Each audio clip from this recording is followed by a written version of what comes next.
I make name tags. We've amassed $70 million in revenue in making name tags and badges and promotional products. All right, seems easy enough. What questions do you have so far? Do you design the name tags? Yeah, we design them.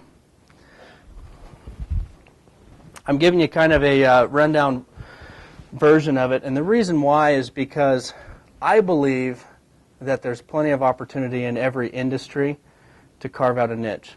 I have the opportunity this semester to teach downstairs. In fact, I hope I don't have any students in here. The class is at 2 o'clock.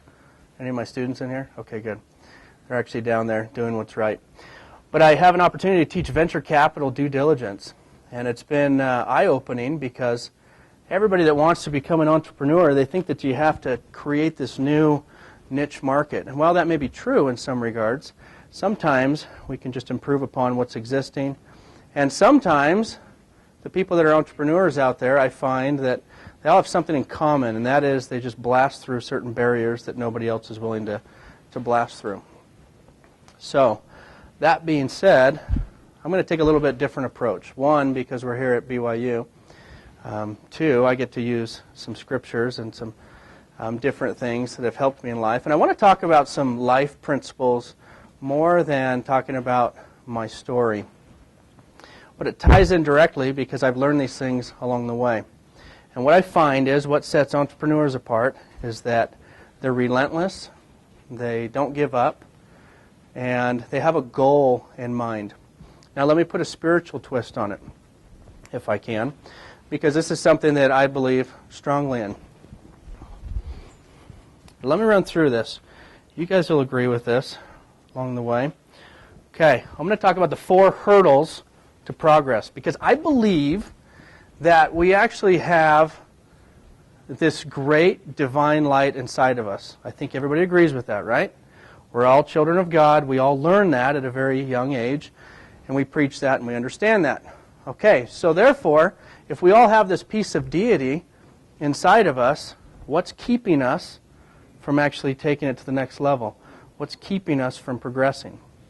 So I'm going to take a different approach in the regard that rather than teach you what things to do in life, I want to take the approach, get rid of these 4 things. If you get rid of these 4 things, these 4 hurdles, something happens inside. There's just this natural progression.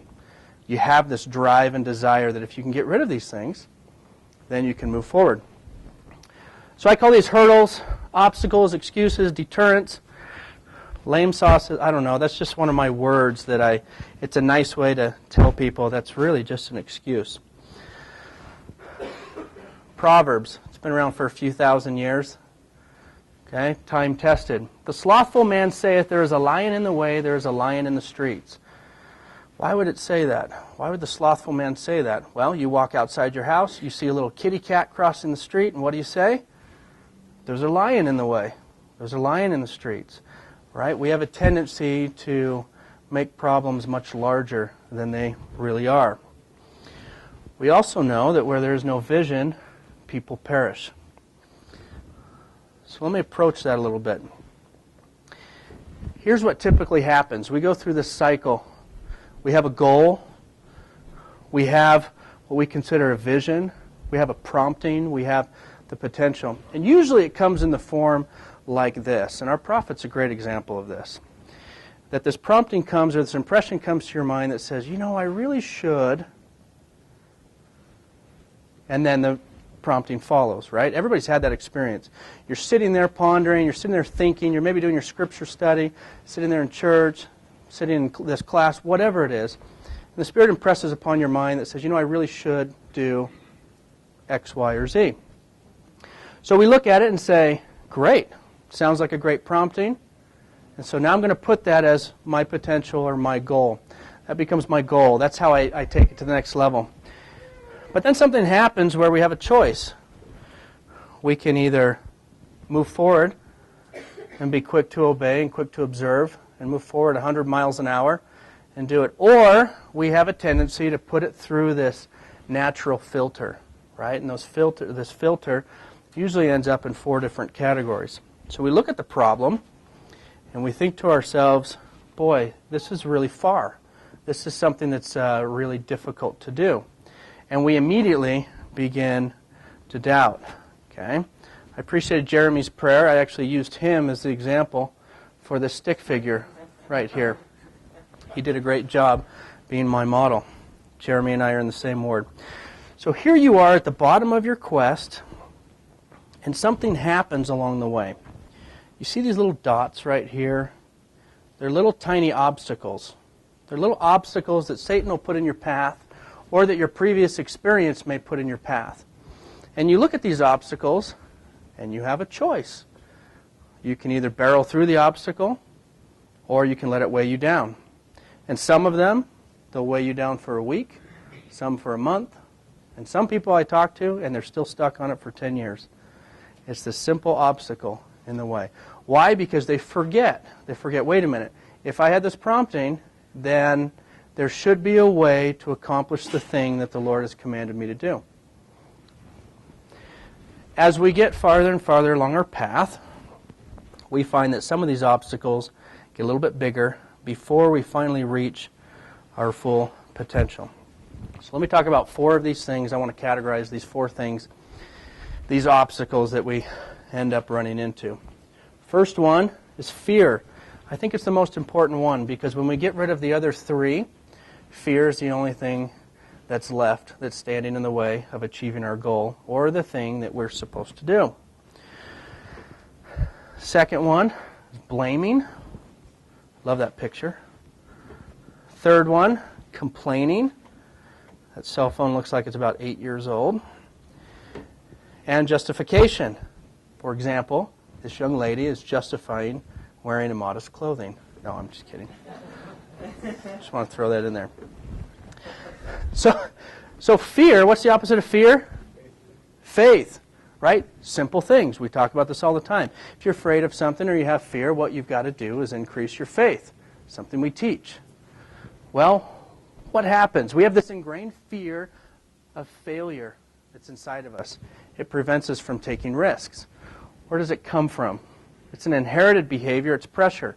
A lot of it actually comes from World War II, World War I. What happened? What did we say to the troops? Get in there. You've got to succeed. You can't fail. What does Grandpa always teach? You can't fail. What did Mom and Dad grow up teaching? You can't fail. What am I teaching? You can fail all you want. It doesn't really matter. Like, what's the big deal, right? But we have this ingrained fear of failure. We're scared to fail. But we also know that risk is necessary for any type of progression or growth. And it requires trust in a correct principle or path from an authoritative source, right? That's why, if you believe the Scriptures to be true, you may exercise faith, you may follow a certain principle, you may test it, and then you have an experience that says, great, this works out, I've exercised my faith, I've actually gotten the reward back from it. Couple experiences from the Scripture. 1, for God hath not given us the spirit of fear, but of power and of love and of a sound mind.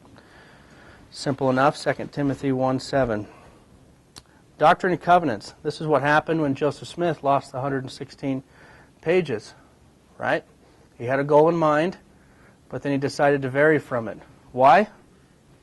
What happened? Come on, you guys got to know that. Give me something. He kept questioning, who was bugging him? Martin Harris, he was bugging him, right? Is that the Lord bugging him? No, it's a man bugging him.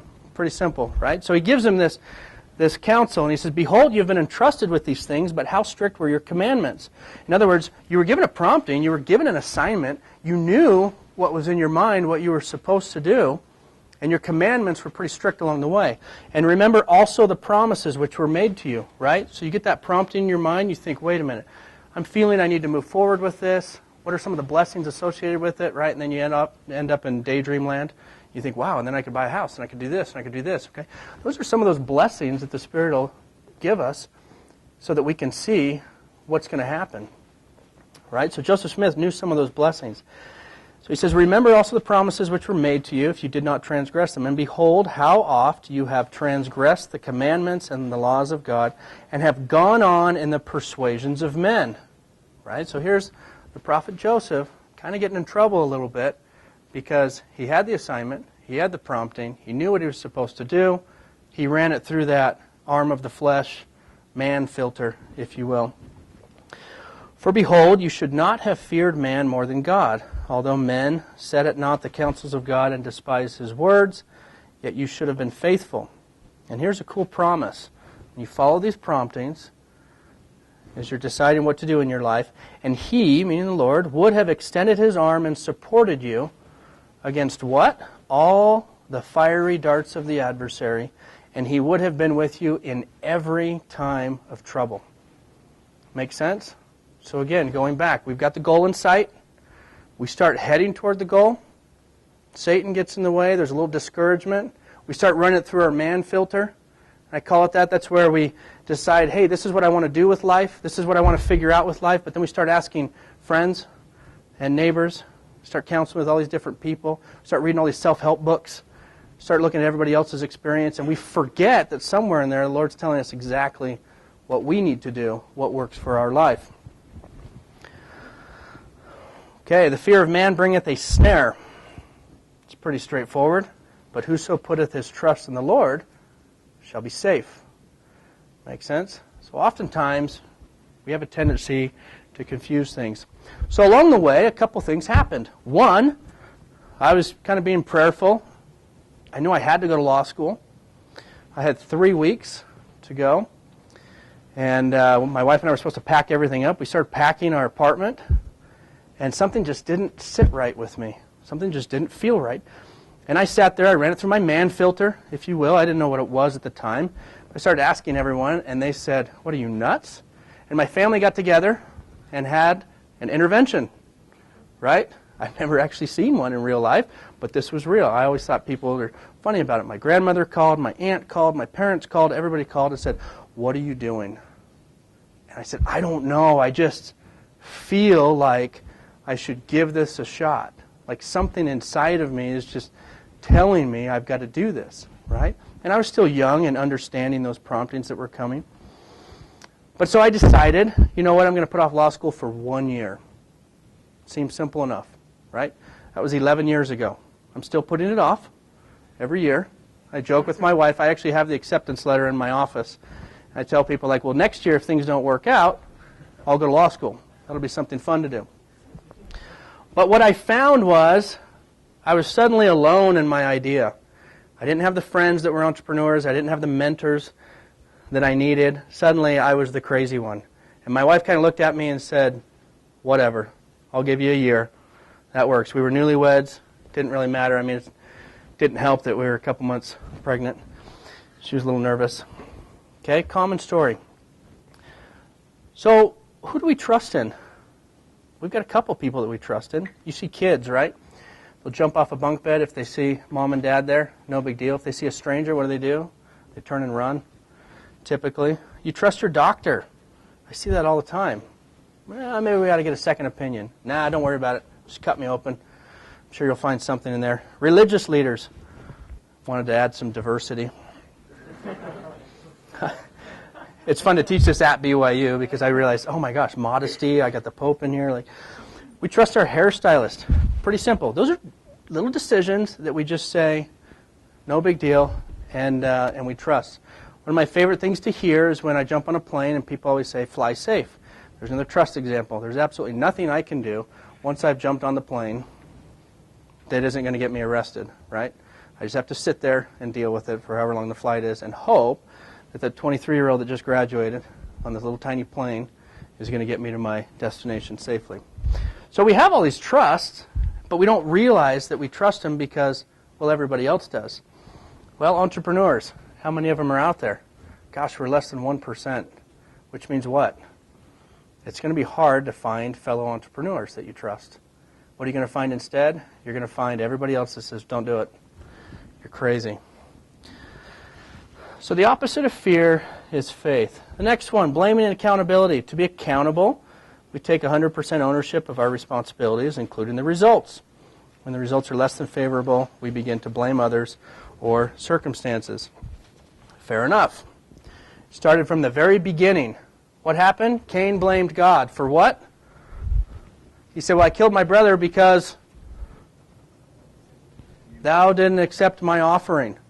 Right? Start at the very beginning. Something that's just human nature. So we begin. Pilate, what did he say? Wash my hands of this.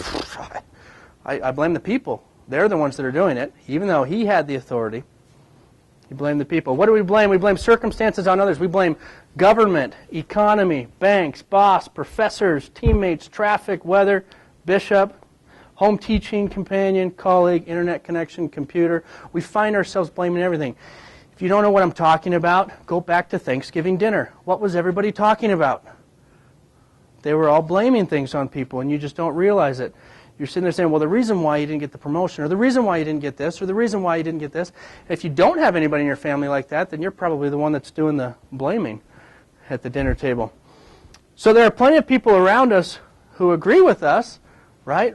Why are we such a litigious society? Because I was driving down the road, and what happened? I knew I had bald tires, and I slid off the road, and who did I blame?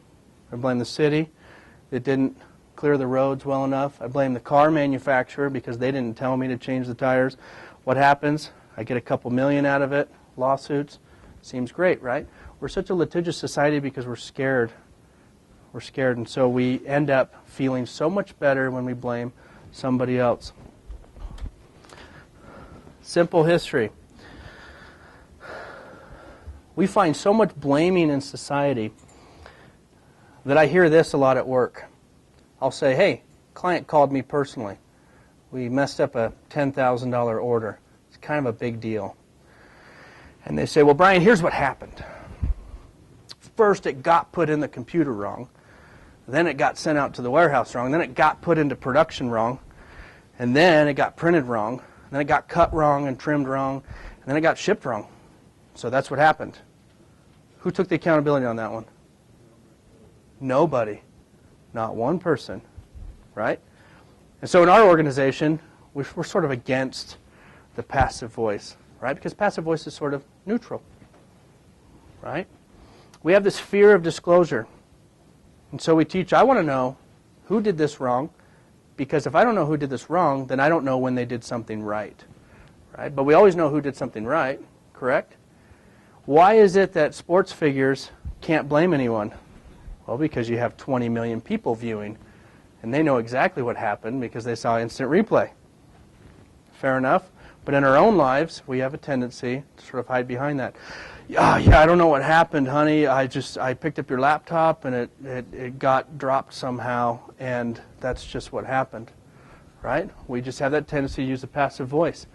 We use the you, they, he, she statements. My kids are notorious for this. I remember I walked downstairs one time. My son had this nice poster on the wall.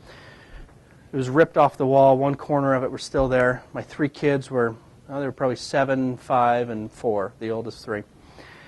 And I said, hey, who ripped the poster? Right? Like a typical dad would, I guess. And they all looked at each other, and they started doing this game, right? Well, Lauren did this, and Katie did this, and this is because of this. They started playing this game. And I said, well, that's really too bad, because I'd really like to know who did it, because I'd like to congratulate them and give them a bowl of ice cream.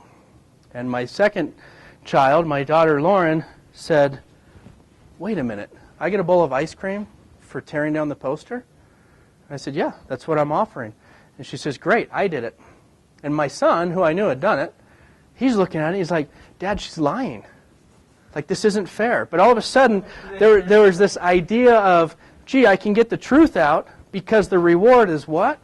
It's something that we perceive to be good. When we perceive that the reward is bad, we start blaming. So how do we get around it? Start using active voice in your life. You'll hear what happens. Everybody's had a roommate, right? Hey, I don't know what your plate got messed up. I'm sorry. Like I don't know what happened, but it got something. Okay? We have a tendency to do that. And we walk in and like, what are you talking about? I know exactly who did it. I can even tell what happened to it. Like, I don't know. It got dropped or it got messed up somehow. Okay? In our life, we're afraid of full disclosure. That's why athletes learn the hard way. They see everything, right? All the fans view everything. Once it's recorded, you can go right back to it. We need transparency in our lives. We need more I statements Yep, I failed. It's pretty simple, right? When we do that, we have a better influence on everybody else. Easy enough. Let me run through these. Here we go. You know these terms: persuasion, gentleness, long-suffering. Those are hard to do. It's easier to blame somebody than to persuade them to do something. It's easier to get frustrated and justify your cause than it is to have gentleness. It's very easy to not have any long-suffering. Complaining, problem solving. What do we know? Complaining gets you absolutely nowhere.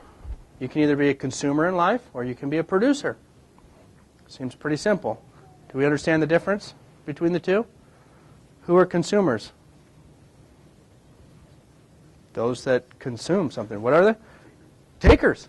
They take, right? They consume, right? The IRS, the federal government, right? They may be necessary, but they're takers, right? Who are the producers? They're entrepreneurs, they're people that give, they're people that are adding to something, right? Everybody knows this, okay? Think about your own family again. Who are the consumers and who are the producers in the family? You have those that take and take and take and take, and you have those that are constantly giving back. A complainer only detracts from a group and halts momentum, while a problem solver pushes things forward or pushes things in a forward motion. Again, pretty simple, right? And thus my brethren did complain against me. This is Nephi talking, right? And they were desirous that they might not labor, for they did not believe that I could build a ship.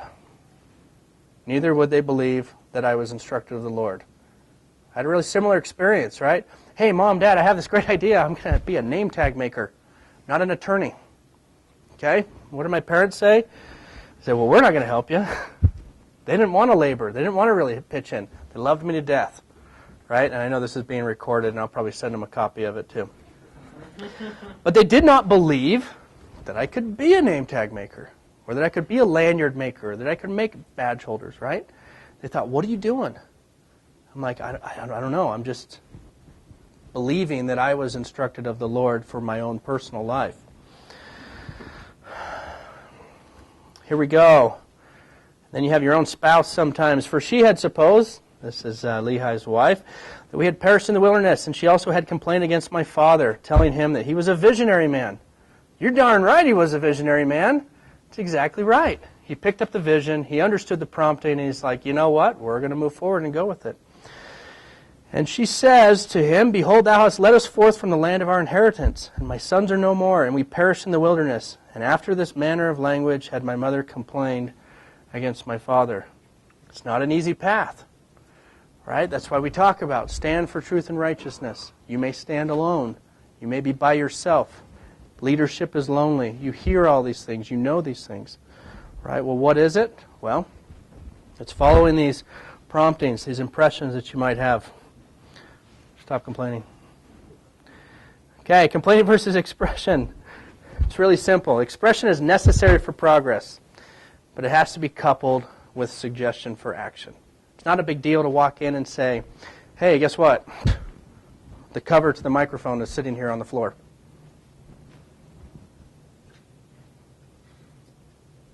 There's no action item, right? And everybody's thinking like, so? I don't know what to do with it now. Do you know what to do? Any suggestions? Oh, pick it up. Yeah, good. See? Now I'm not necessarily complaining anymore. But here it is. It's been sitting there the whole time, right? And it's been bugging me. I've been walking back and forth, and okay, we've got to have expression and we've got to have action. Okay? It's okay to complain. It's not a bad deal, because sometimes what we consider complaining is actually just laying out the facts. Right? Every Sunday morning, everybody gets up, and what do they complain about? The sports loss from the day before. Right? Those that lost, they complain about it. Well, what's the action item? Nothing. Okay, so we're kind of taught in our society that it's okay to complain a little bit. But if we complain too much and we don't have any action behind it, it can absorb us. It can take us down. Okay, there's that pattern found in 2 Nephi 4, right? The Psalm of Nephi. He goes through, what's he doing? He's kind of complaining a little bit, having that moment, and then he's like, wait a minute. Awake my soul, no longer droop in sin. I can get out of this. I've got a plan of action. In fact, what I can do is, hey, let's move forward and we'll finish the temple and we'll do all these other things in the subsequent chapter. So he moves forward with some sort of action. My son wanted me to add the Rubik's Cube on there, and there's that one. So I told him I would do that. He's 10. Okay, justification. It's the fourth one. So we've got fear, blaming, complaining, and justification. Justification is based on the belief that I know best. Criminals justify that their needs, wants, ideas, time are more important than the law, right? We talked about being above the law in our venture capital class. And it was great because one of my students said, why don't we watch Sergio Flores, who's this sax man? Have you guys seen it? No takers? Some of you? Come on, give me something. Okay. You've seen this guy, right? Playing, what is it, Careless Whisper? Over and over and over again. And there's a part in there that says, well, he's above the law. And the law says, no, nobody was above the law. But we have this tendency to think that we're above the law. And the sad thing is, sometimes we think we're above God's laws. Where we say, well, I understand that he put this prompting in my mind, and I understand that I'm supposed to be obedient to it. But what? I'm scared, it's hard, it's difficult, it's this person's fault. See how these all tie in together? We start the blaming, the complaining, and the fear. Justification is based on a disrespect for authority. But when you have respect, it creates obedience and a sense of responsibility. Obedience to self, others, and God. We know and recognize that when a prompting comes and we follow it and we move forward and we're quick to observe and we observe with exactness, right? And we obey with exactness, we recognize that there's a blessing that's going to come. Pretty simple. Doctrine and Covenants, section 50, verse 24, talks about he that receiveth light. So you receive that truth or you receive that prompting and you continue in God and continue within God, which means you're still going to move forward on the path. You're not going to run it through the man filter. You're not going to go through the flesh filter, whatever you want to call it. You're going to just go and say, you know what, I believe that I can actually do this, so that he that continueth in God receiveth more and more light, right? And that light groweth brighter and brighter until the perfect day. That's the pattern that the Lord's established. So again, when we talk about, well, so how do I get the business off the ground? How many of you guys have a business idea? Come on, don't be shy. There's a little bit of fear. So, maybe half the room. Half the room's got a business idea. Okay. I feel like the number one thing that keeps people from launching the business idea is what? Yeah, it's fear. It's fear. And if they say it's, well, no, not me. That's not mine. It's money. I'm like, go borrow the money. Have you seen the interest? I can't. I know I'm not going to buy. Well, no. How do I pay that? I mean, the debt, everything. Okay. It comes down to fear. Have you prayed about it? Do you feel good about it? Okay. What's keeping you from moving forward on it? Well, yeah, it's crazy. And there's this scripture that says this, and my parents say this, and I recognize that. But in your own personal relationship with the Lord, what does He say? How does He feel about it? What does He want you to do? How does He want you to do it? If you're going to obey and follow the Lord, remember the promise at the beginning. He's going to get rid of all the fiery darts of the adversary. In other words, He's going to clear the path for you. And He's going to get you out of trouble every single time. That's the pattern that He's established. Okay. What questions do you have?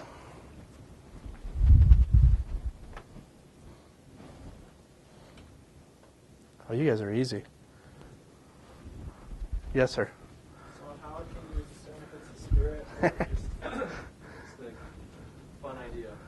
It's interesting you say that because Elder Nelson came and talked to us and did a training for the bishops. And one of the things that he talked about is he said, if it's good, like this is a common question that people have. How do I know if it's the Spirit or how do I know if it's just my mind? Elder Bednar even addressed this in his story of the marks. Remember when he gave President Packer 20 marks? You guys have to look at that story. Elder Bednar just thought it would be a good idea to give, when he was a missionary, full-time missionary, he thought it would be a good idea to give the visiting authority 20 marks. He said he didn't really feel inspired to do it. He just thought, oh, you know what would be a good idea? Let me give you 20 marks. So he hands the general authority at the time, President Packer, 20 marks, right? And he later used it to get them across the border and helped out in a number of things. But Elder Nelson said if it's good, that which is good comes from God. And so you move forward with it. And you begin to act and you move forward until you have such prompting that may say, you know what, let me just head to the right a little bit and let me head to the left. My pathway in life, it's interesting because what I thought my path would be in life to achieve the things that I wanted and what the Lord told me that it would be were two completely different paths, right? I'd be just finishing my law school debt, I suppose, about now. I'd be maybe 6 years into a law firm. I'd be a junior partner, maybe a senior partner. I don't even know what that means. I just see that they are partners. And it's just a cool title, I guess, to make people feel good. But I'd be a partner at a law firm, and I'd bill 63 hours a week, and I'd go to lunch with fancy people, and I'd wear a suit every day. Sounds like a great life, right? I got a couple buddies that are attorneys, and they love it. And there's a part of me that says, ooh, that's what I thought I wanted to do. But it's not what the Lord had intended. It's not what the Lord wanted me to do specifically. Just like each one of you in here, you're moving forward on a particular path, and you have those questions. And you say, like, well, how am I supposed to move to the next level? What's the next step? Find them, because usually it's one of those four things that's going to keep you from taking that next step. When you get rid of those four things, you figure it out. Right, Jeremy? Easy enough? Okay. How's business? Good. It's getting there, right? Okay. Yeah, 2 months ago, where were you at with it? Nothing, right? Okay. Then we talked. You start moving forward with things. You start paving the way. What happens? You start picking up clients. Great. How do you feel about it? Good. There's still a little fear. Yeah, there's still a little fear. There's always fear, right? I even look at my own business. We have 4 factories in China. We have 850 employees in China right now. What a mess. And I say that in regard to, like, who wants to manage 850 Chinese employees? That's tough.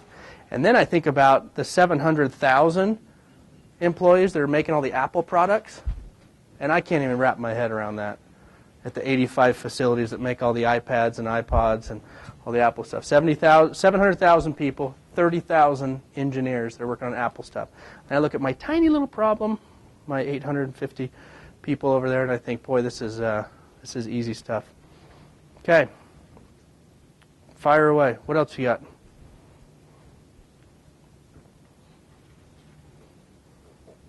Go ahead. What if you don't have an idea? How do you find a good one?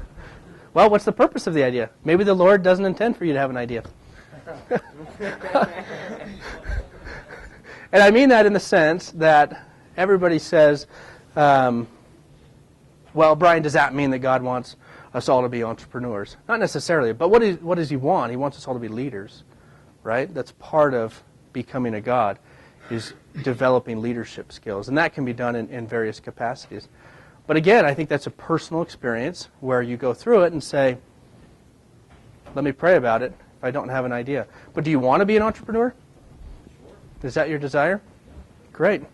Once you start networking and getting out there, you just find something. Usually the ideas come like this, right?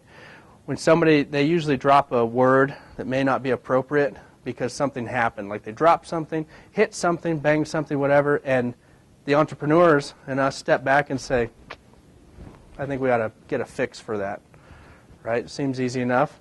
One of my ideas came on a cruise ship.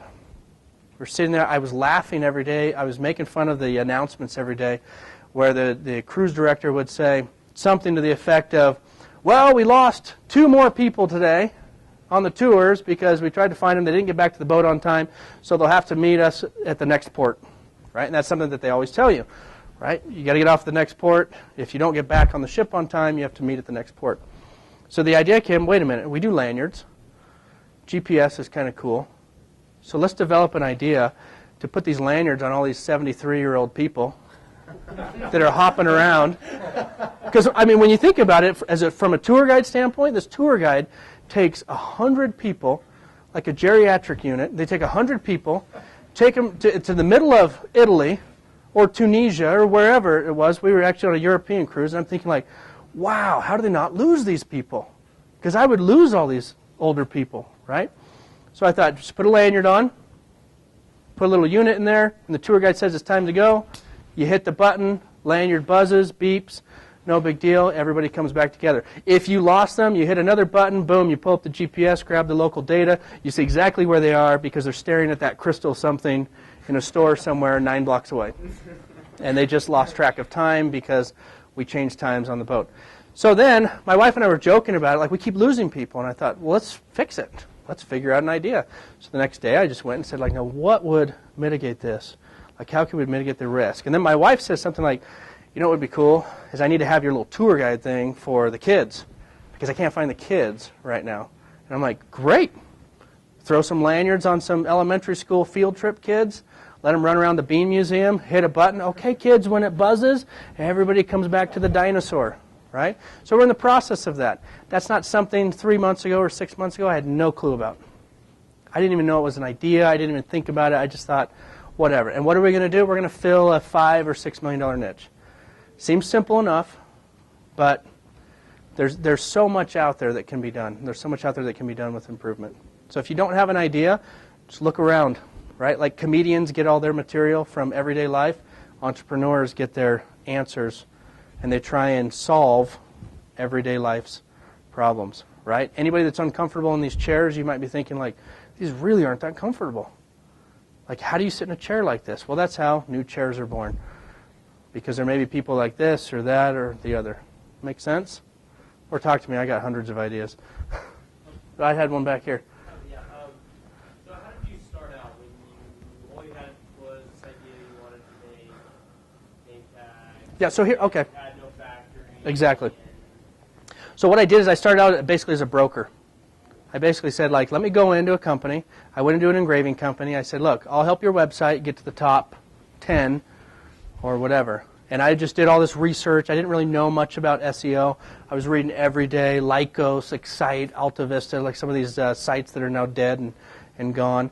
But I was sitting there like learning all the tricks of the trade. And I basically said, if I can get a sale through your website, then you give me X percent, right? I did nothing with manufacturing in the beginning. Had no idea. Well, it got to a point where I was building up the website enough. They were getting enough traffic. It was a small engraving shop, and guess what? What did they say? Whoa, there's just too much work. You know what, Brian? This isn't going to work out.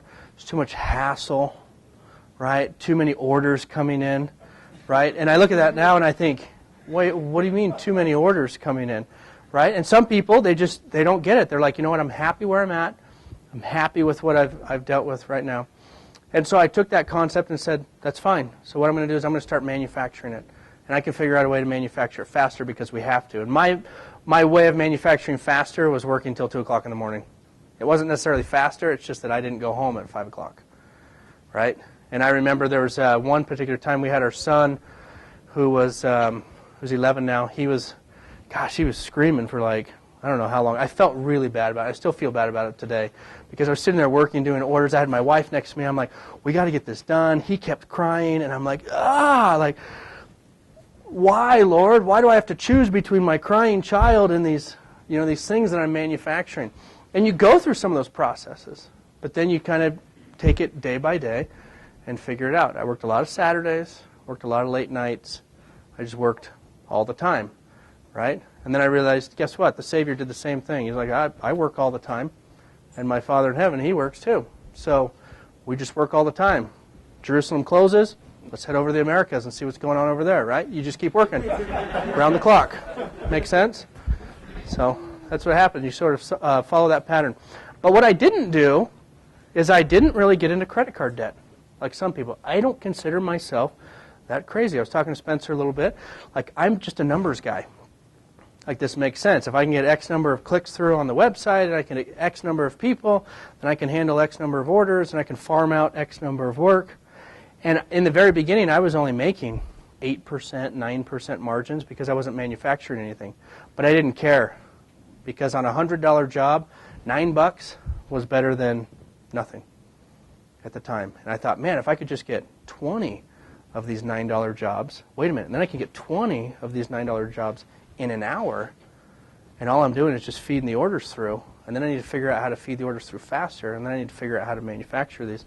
And that's how we started. And because we existed as a company, people just started finding us. And this year we're finally working on our outbound model. Like everybody finds us still. And it's crazy because everybody in this room says like, well, we don't even know what your company is. We've never even heard of it. And I'm like, I know, it's strange. But people find us on the internet. We have about 50 domains now that all feed back into the main company site. And we put everything under one umbrella, and we manufacture everything, or most of it, in an 80,000 square foot facility in Springville. And so we've got 150 employees here, and I was telling Spencer, we do between 120 to 150,000 pieces a day now. And it's actually kind of cool. Like you just see all the processes go through. And my wife still comes down and visits and says, hey, this is a cool way of doing it. Remember when? I'm like, yes, I do. And that's why we do it like this now. So when I started, it's a typical story, but I consider myself a little different than other entrepreneurs because I still had a lot of fear in the process. Like Jeremy's saying, like, hey, I'm getting rolling, but I don't know what that fear, that's something I constantly struggle with. Like the next step. We're opening additional locations in the U.S. in the next year. I'm stepping down as CEO. I'm moving to chairman of the board as of January 1st. So it gives me some time to work on strategy and establish some broader objectives and policies. But in the beginning, like I was just a regular numbers guy. If the numbers work, let's do it. If they don't, then they don't. Make sense on certain ideas. What else? There's another one over here. I was going to ask, how do you spot a good idea from a bad one? Well, that's what's interesting. So as I was prayerful about things, you get into section 61, and the Lord starts using this phrase, it mattereth not unto me. That was one as I was trying to answer that question. I was praying about, well, is this a good direction to take the company? And I feel like my response was, it mattereth not unto me. And then section 62 said the same thing. I don't care if they return 2 by 2 or all together, it mattereth not unto me. And then section 63 and 64 say the same thing. Let there be a craft bought or built, it mattereth not unto me, right? So all of a sudden I realized the Lord didn't care what kind of cereal I ate in the morning, as long as I followed certain correct principles. I've had some bad ideas along the way. I've had some things in the process that made sense numbers-wise, and I thought, well, maybe this will work. There's got to be a reason for it. But in the end, I think it's trial and error. You guys are learning the entrepreneurship skills that I didn't have access to 10 years ago, which is run it through the financial modeling, take a look at it. You can even use anybody else's money, which is kind of cool now, all the venture capital money that's out there. But I don't know if there's a simple formula for that. It's just a matter of doing your due diligence and digging in and deciding if it's a good idea. Okay, I think we got one more question. How much of your company do you still own, or did you sell it off? I own 100%, the entire thing. And it's funny because I was talking to Spencer on the way up, and I said, I get to play this role of benevolent dictator a little bit because along the way we had people that wanted to buy us out. And again, those feelings were, gosh, it sure would be nice to take 5 or 10 or 15 million in funding. That sounds great, right? That's everyone's dream. But then those impressions came. That's not why you're doing this. I thought, darn it. Okay? Because I want to do this. So along the way, it may have been fiscally sound for us to take funding. But what I typically would do is I would meet with the venture capital firms. I'd say, well, what are you guys going to do different than I'm going to do?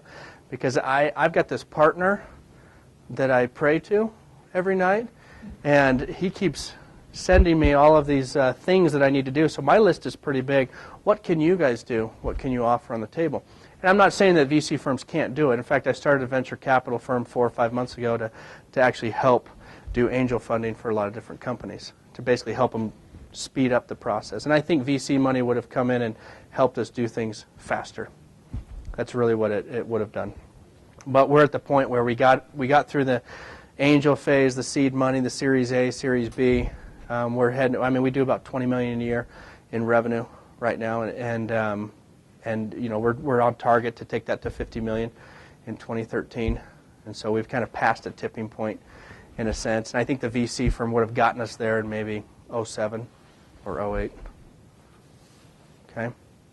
Well, thanks, you guys. I know the class is over, but I'm more than happy to answer any questions that you may have.